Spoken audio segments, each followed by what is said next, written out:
Why hello and welcome to Among the Fins, my YouTube channel where I do music reviews. My name is Aaron, and on today's review we're going to be checking out the new album In Stasis by the band Monuments. This is their fourth studio album, and for those of you who don't know, Monuments is a British progressive metalcore band started by John Brown and Joshua Travis back in about 2017. Joshua Travis has since left the band, and I believe he's now with Amir, and he's got a couple side projects going on. And there's been a lot of different lineup changes throughout the years. But John Brown has remained a constant throughout the band. And I discovered them in around like 2015 with their album, probably going to mess up how you say this, Amanuensis. I'm not really sure how you say it. It's their second studio album they came out with. And their sound has evolved a lot since then. But I've always loved their use of clean and distorted vocals. It's probably what got me into bands like Invent Animate, Era, and even like Blue Shift. In Stasis opens up with the song No One Will Teach You, which is basically about power-hungry leaders that have destroyed the world or made it a not very good place to live, and they're basically just hungry for more power. The verses are split between clean and distorted vocals, but they join forces in the chorus. The riffs throughout the song are very dynamic, and the vocal melody in the bridge is absolutely beautiful. The second song, Locust, has a lot of dissonance in the intro with some quiet moments building up into the chorus, which brings back that intro riff again, pushing it all the way through verse 2. To be completely honest, the third time the chorus comes around, I gotta admit, it's kind of boring, but the vocals and the breakdown do more than make up for it.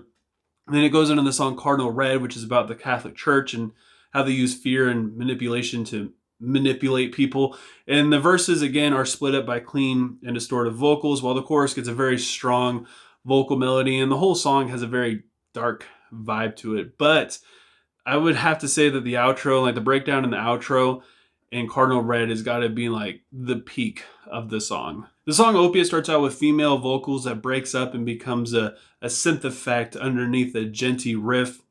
The atmosphere in the song is almost dreamlike, with lyrics that have great metaphors for addiction. The second verse and the chorus are heavy, and they have tons and tons of energy. And I feel like the song Arc Essence has the same kind of theme to it while he's questioning one's self-worth. It's got a bassy, jazzy intro, and the verses are intense with kind of a more simple chorus to it. And the second breakdown in Arc Essence and the outro has got to be the heaviest part of this entire album. Then we have songs that are a little bit heavier, like the song Collapse, which comes in with a lot of aggression. It's got super low guttural growls, but the chorus is pretty mellow, but still huge thanks to the instrumentation. The bridge and breakdown is extremely groovy, with the vocals kind of playing off the blast beats in the song.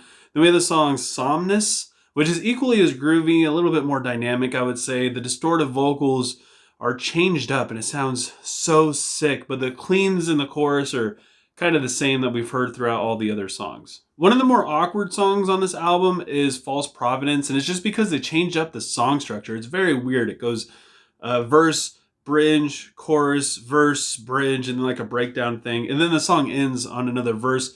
The bridge is super chill with a water drop sound to it, and the song has a lot of atmosphere and emotion in it.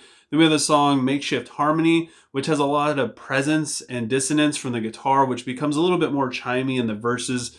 The chorus is fantastic, has a great vocal layer to it. Just another thing that they did to kind of switch up the clean vocals a little bit.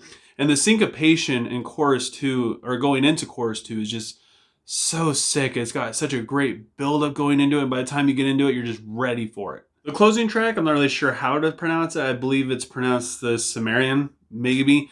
It starts out with some echoey vocals in the verses, and the chorus gets really heavy, and it keeps that fiery aggression going all the way through verse 2, where the drum work really shines through in the song. I mean, it's great throughout all the other songs, but it just stood out to me so much in this closing track. And the clean guitar tone and the different use of clean vocals is exactly what I feel like this album's needed, and it's what I personally have been waiting for. It does so much to bring out the passion in the song, and when it comes in and you got like this really nice build-up going into the final chorus, you're just so pumped and you're so ready for it. This is a fantastic closing track. I just wish they would have implemented some of these just slight different changes throughout some of the other songs as well. I love how dynamic this album is. Everything is huge, it's very colorful. The production is very clear, so you can hear everything really well. In fact, there's so much going on. Every time you listen to one of these songs, you hear something new that you never really noticed before. The vocals are exactly what I wanted, with one exception. I feel like they kind of did the same thing every time. So in other words, when you have a verse, it's going to start out with clean vocals. About halfway through, it's going to become distorted. Or the other way around, you're going to get distorted. Halfway through, you're going to get clean vocals. And I feel like they kind of do the same thing with the choruses. And I feel like the strategy with the choruses are always the same as well. The first chorus, you only get like, I don't know, 3 to 4 lines of the chorus. And then the second time the chorus comes around, you get the full thing. Like, it's basically twice as long. Until the final song, all the guitar tone is basically the same. And it all becomes kind of numbing after a while, especially since every single song is about 5 minutes long. And the closing track, which is the best song, and has a lot of the good stuff that makes Monuments so good, is 8 minutes long. So it's like a 50-minute album. It's only 10 songs, and it just, like I said, it becomes very numb very quick. So with all that said, I got to give In Stasis by Monuments a 7.5 out of 10.